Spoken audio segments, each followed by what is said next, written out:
நான் தூங்க போனதில்லை ஒன்னாலதான் கண்ணே ஒன்னாலதான். யார் பேச்சு கேட்டாலும் என் காதில் கேட்பதெல்லாம் உன் பேருதான் மெத்தான் உன் பேருதான். இத்தனை நினப்பு என் மேல இருந்தும் எட்டி போகலாமோ?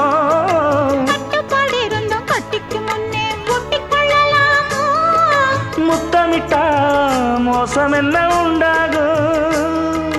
சத்தமிட்டா உன் நிலைமை என்னாகும்?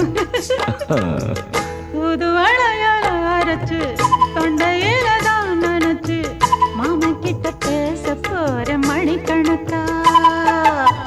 தூண்டாமணி விளக்க தூண்டி விட்டு எரிய வச்சு ஓ முகத்தை பார்க்க போற நாள் கணக்கா.